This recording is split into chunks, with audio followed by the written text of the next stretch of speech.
학생들이 그걸 되게 그러니까 두려워하는 건 알았지만 되게 두려워한다는 건 몰랐어요. 그래서 그렇네요.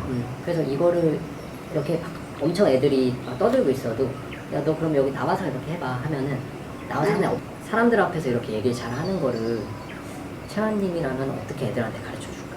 그러니까 지금 교사로서 학생들에게 저번에 한번 오셔가지고 다시는 안 올 줄 알았어요. 그래가지고 워낙 또 스마트한 분이셨고 매너도 좋으셨고 자기에 대한 색깔이 확실하신 분이셔서 저런 분들은 마음 공부를 잘 안 하시거든요. 잘 안 하는 이유가 뭐냐면은 자신에 대한 철학과 자신에 대한 관점이 확고히 있으신 분들은 신념이 딱 있는 분들은 뭐 남에 대한 의견이나 그런 데 관여를 별로 안 해요. 그리고 스승을 두는 것도 싫어하고 혼자 이렇게 찾아가는 걸 되게 좋아하는데 친구가 저번에 서울에 왔을 때도 친구가 추천해서 왔다 그러는 거예요. 내가 그분 친구예요? 내가 이렇게 물었어요. 진짜요? 그분이요? 따로 봤어. 내가 그때 선생님 다르게 본 거야. 야, 선생님이 굉장히 실천력이 강하구나. 실천력이 되게 강하신 거예요. 그거 보고 깜짝 놀랐죠. 우리가 듣기만 듣고 실천하는 게 없죠. 그리고 선생님 같은 경우는 지금 계속해서 이런 상황에서는 재환 선생님 어떻게 했을까 이런 게 계속 지금 실천하고 있는 거거든요. 이게 엄청나거든요. 저는 이런 상황이면 아인슈타인은 어떻게 생각했을까? 이런 상황에서는 붓다는 어떻게 생각했을까? 예수님 어떻게 생각했을까? 노자는 어떻게 했을까? 공자라면, 맹자라면, 이걸 장자라면 어떤 관점으로 볼까? 이걸 저는 계속 생각하거든요. 똑같이 그렇게 생각하다 보니까 그런 관점들이 점점 넓혀지죠. 그래서 선생님 질문은 그거예요. 자신도 이렇게 사람들에게 얘기하고 당연히 칠판 앞에 쓰시니까 얘기를 잘 할 수밖에 없죠. 선생님 중. 근데 선생님 중에서도 저도 고등학교 때 선생님들 중에서도 말을 잘하는 선생님이 있고 말하는 걸 좋아해서 잘하는 선생님이 있고 말하는 걸 안 하는 선생님들도 있었어요. 수학 선생님 특히나 이런 분. 영어 선생님은 굉장히 활발하게 말을 잘하셨는데 수학 선생님은 묵묵부답이고 풀고 이거 풀어봐 이게 다였던 것 같아요.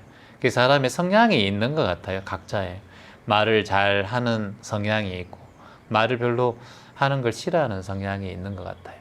근데 이제 우리는 어디든 치우치면 안 되니까 조금 못하는 친구에도 좀 더 잘할 수 있는 방법. 뭐 잘하는 친구야 그걸 잘 유지해가는 방법이 있고.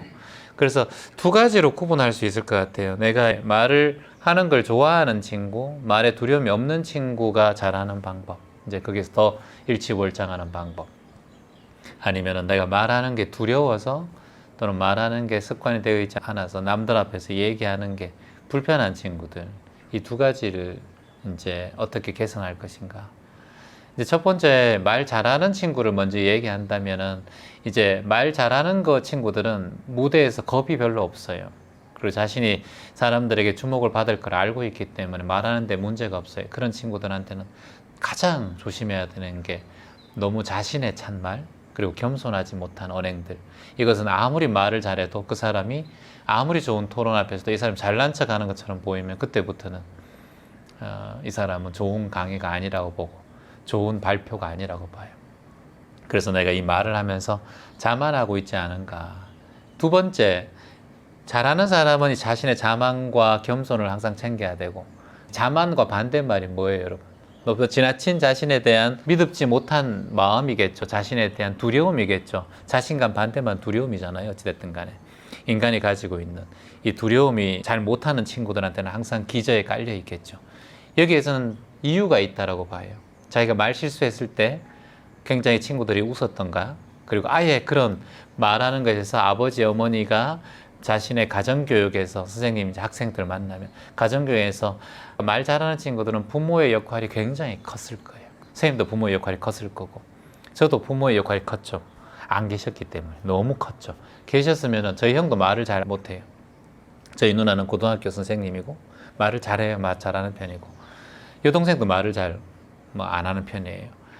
그래서 이 부모의 역할에 대해서 이제 부모의 역할을 선생님이 해주시는 방법밖에 없죠. 선생님 입장에서 물으셨으니까 부모의 입장에서 만일 말씀하신다면 자녀를 키우고 계시니까 아이들이 말하고 실수했을 때 이제 어떻게 대응하느냐에 따라서 다르겠죠.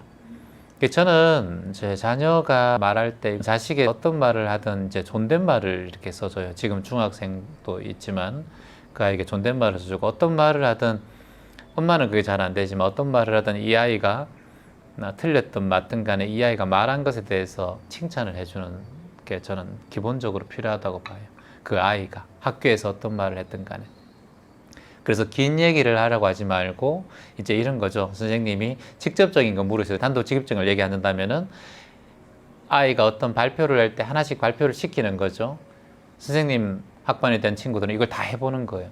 1분 발표, 1분 발표. 뭐냐면은 나는 어디에 사는 누구이고 취미는 뭐이고 나이는 어떻게 되고 혈액형은 어떻게 되고 요즘에 MBTI 같은 게 있잖아요. 그건 어떻게 됩니다.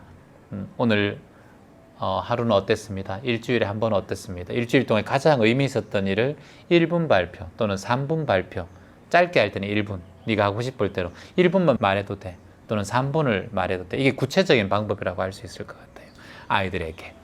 그래서 처음에는 내 이름은 누구입니다. 어디 사는 누구입니다. 저는 서울에 사는 채환입니다. 가끔 제주도에도 삽니다. 나이는 어떻게 되고 제 성격은 어떤 것 같습니다. 이렇게 말하는 거. 그걸 처음에 이제 학생들에게 시키는 거지. 기본적으로. 그러면 3분 말하는 친구는 3분 말하고 1분 말하면 1분 말하고 거기에 대해서 어떠한 반감도 그게 잘하고 못하고는 없잖아요.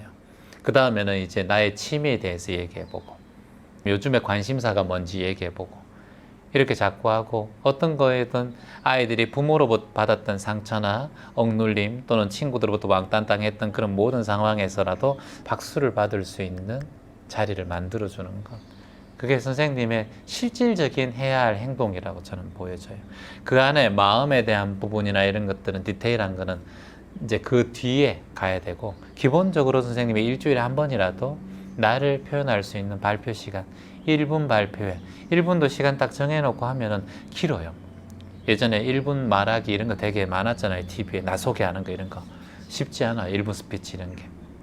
그 다음 3분 그 다음에는 이제 그게 디테일한 내용이 가는 거죠. 일주일 동안에 가장 의미 있었던 일.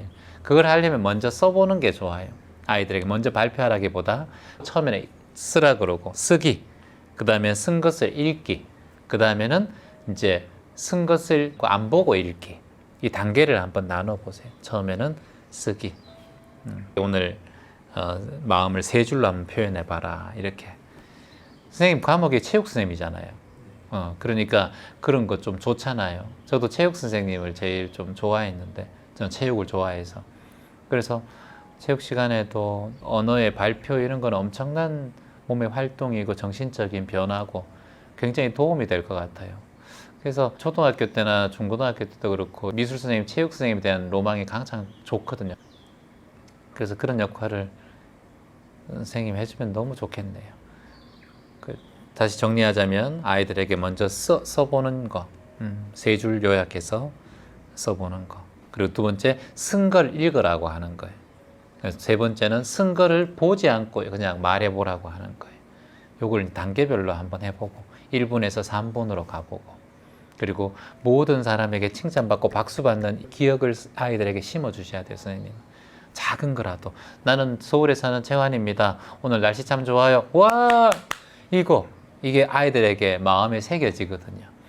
이런 교육이 얼마나 필요하겠어요. 이게 부모가 못 해주기 때문에 선생님이 해줘야 되는 거예요. 선생님 같은 분이 많이 이렇게 계셨으면 좋겠네. 그리고 이제 더 깊이 들어가서는 이 아이의 무의식에 말을 잘 못하고 있는 이 두려움이란 게 너희 실체가 아니란 걸 알려주는 게 이제 두 번째 해야 될 일이에요. 아까 실무적인 거는 그거고 실체가 아니란 건 뭐냐면 네가 지금 두렵잖아. 나오는 게 부끄럽잖아. 그 부끄러움이라는 게 언제 일어났니? 이렇게 물으면 이 아이가 선생님 이렇게 나와서 무대에서 하는 거라든가 사람들 앞에서 설 때 부끄러워요. 그 부끄러움이 어디서 일어나는 거예요? 이렇게 마음에서 일어났죠. 그 마음이 어디서 왔니? 그냥 갑자기 생겼어요. 그 마음이 거기 앉아 말할 때는 괜찮은데 나오니까 생겼지 않니? 요거 차이에 때문에 네 마음이 생겨났지. 예, 맞아요.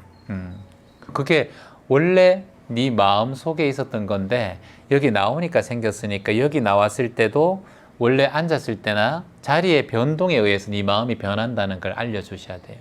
그럼 환경에 따라서 내 마음이 바뀌는 거예요.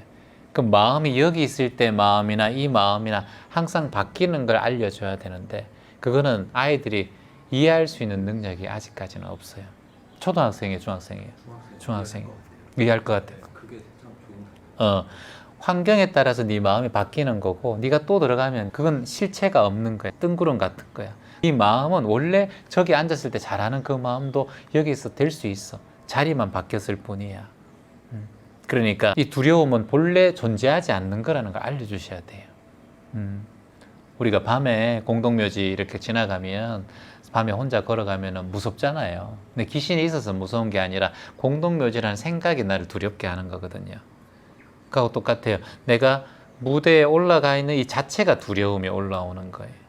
그래서 아이들에게 항상 이 기분은 이 실체가 없는 것이다. 감정이라는 것은 자꾸 변한다. 그렇기 때문에 감정의 노예가 되지 마라. 너희들은 네가 주체가 돼야 된다.